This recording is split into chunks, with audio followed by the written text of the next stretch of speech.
192 গ্রাম। কাছারে বন্যা পরিস্থিতির কোনো উন্নতি হয়নি শুক্রবার। এদিন জেলায় তেমন বৃষ্টিপাত না হলেও নদীর জল খুবই মন্থর গতিতে ওঠানামা করেছে কয়েকবার। এদিন রাত 9টা পর্যন্ত বরাক নদীর জলস্তর ছিল 21.51 মিটার। তবে এর আগেই জেলার প্রায় 200 গ্রামকে প্লাবিত করেছে বন্যার জল।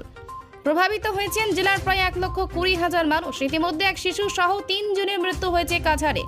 বন্যা ও নদীর জলস্ফীতির কারণে মৃত্যুর ঘটনা ঘটেছে বলে সরকারি সূত্রে খবর। শুক্রবার দুপুর পর্যন্ত কাছারে 5টি সার্কেলে 192টি গ্রাম প্লাবিত হয়েছে। 1,20,000 মানুষ বন্যার কবলে পড়েছেন। এরই মধ্যে 18,000 শিশু বন্যায় প্রভাবিত হয়েছে। বন্যাত্রদের সুরক্ষায় 82টি ত্রাণ শিবির খোলা হয়েছে। বন্যা মোকাবিলায় সব ধরনের ব্যবস্থা গ্রহণ করেছে প্রশাসন। বিভিন্ন অঞ্চলে ইতিমধ্যে শুরু হয়েছে ত্রাণ সামগ্রী বন্টন। জেলা দুর্যোগ ব্যবস্থাপনা কর্তৃপক্ষের তরফে জানানো হয়েছে, উধারবন্দ সার্কেলের 23টি গ্রাম, শিলচর সার্কেলের 58টি গ্রাম বন্যা কবলিত। এছাড়া কাঠিগড়ায় 79টি গ্রাম রীতিমতো জলমগ্ন হয়েছে শুক্রবার পর্যন্ত।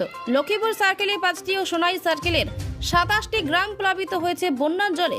লক্ষ্মীপুরে জিরিঘাট প্রথম খণ্ড, বাহাদুরপুর চা বাগিচা, লাবকপথ তৃতীয় খণ্ড, বালাধন গ্রান্ট, লালং দ্বিতীয় খণ্ড এলাকা জলমগ্ন হয়েছে। হাইলাকান্দির পরিস্থিতির উন্নতি, 22 গ্রামে জল ছাড়লেও প্লাবিত 34।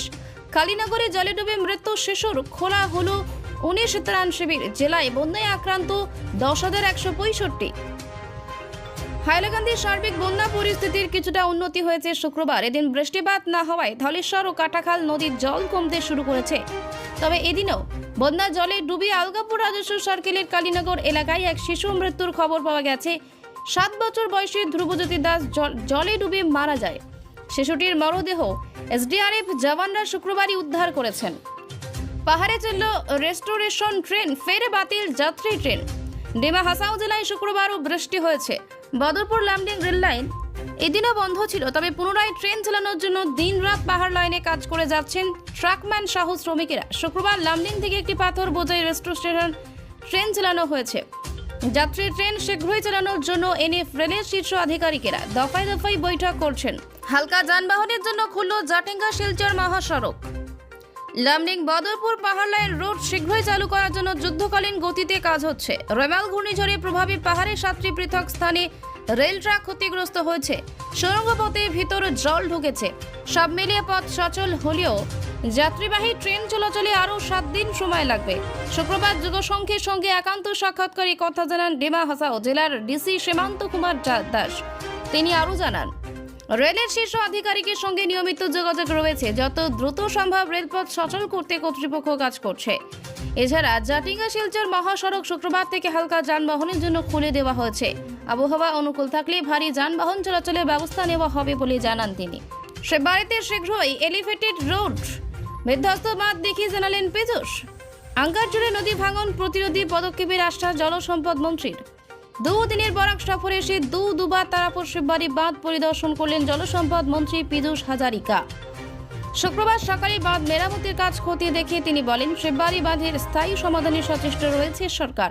আগামী 10 দিনের মধ্যেই শিববাড়ি বাঁধের উপর নির্মাণ কাজ শুরু হবে। এলিভেটেড রোডের 210 মিটার দীর্ঘ এই এলিভেটেড রোড নির্মাণে ইতিমধ্যে ঠিকাদারকে কাজের বরাদ দেওয়া হয়েছে। যত শীঘ্রই সম্ভব এলিভেটেড রোড নির্মাণ কাজ সম্পূর্ণ করা হবে। পূর্ত বিভাগের শীর্ষ আধিকারিকই তাকে বিষয়টি জানিয়েছেন। প্রসঙ্গত মন্ত্রী পীযূষ হাজারিকা উল্লেখ করেন, শিববাড়ি বাঁধটি সিঙ্কিং জোনে রয়েছে।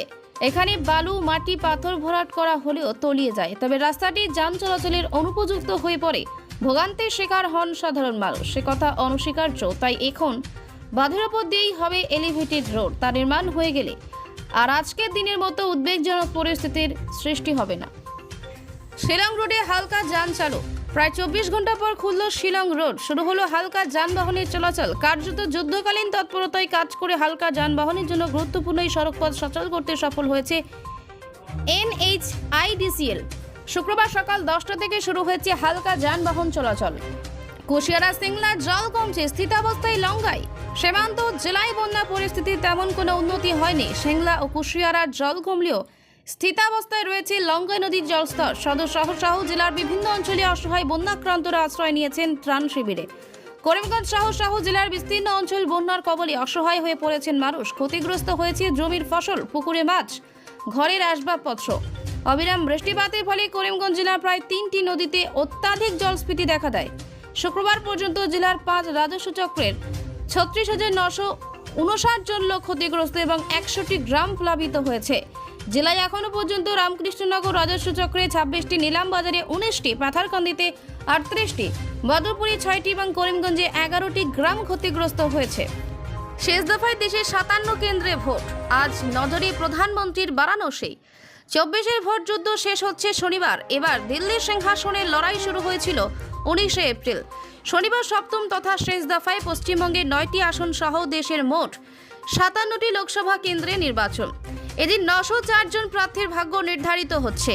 আসনগুলিতে ভোট হচ্ছে পশ্চিমবঙ্গে 9, চণ্ডীগড়ে 1, বিহার 8, ঝাড়খণ্ডে 3, ওড়িশা 6, উত্তরপ্রদেশ 13, পাঞ্জাব 13, হিমাচল প্রদেশ 4।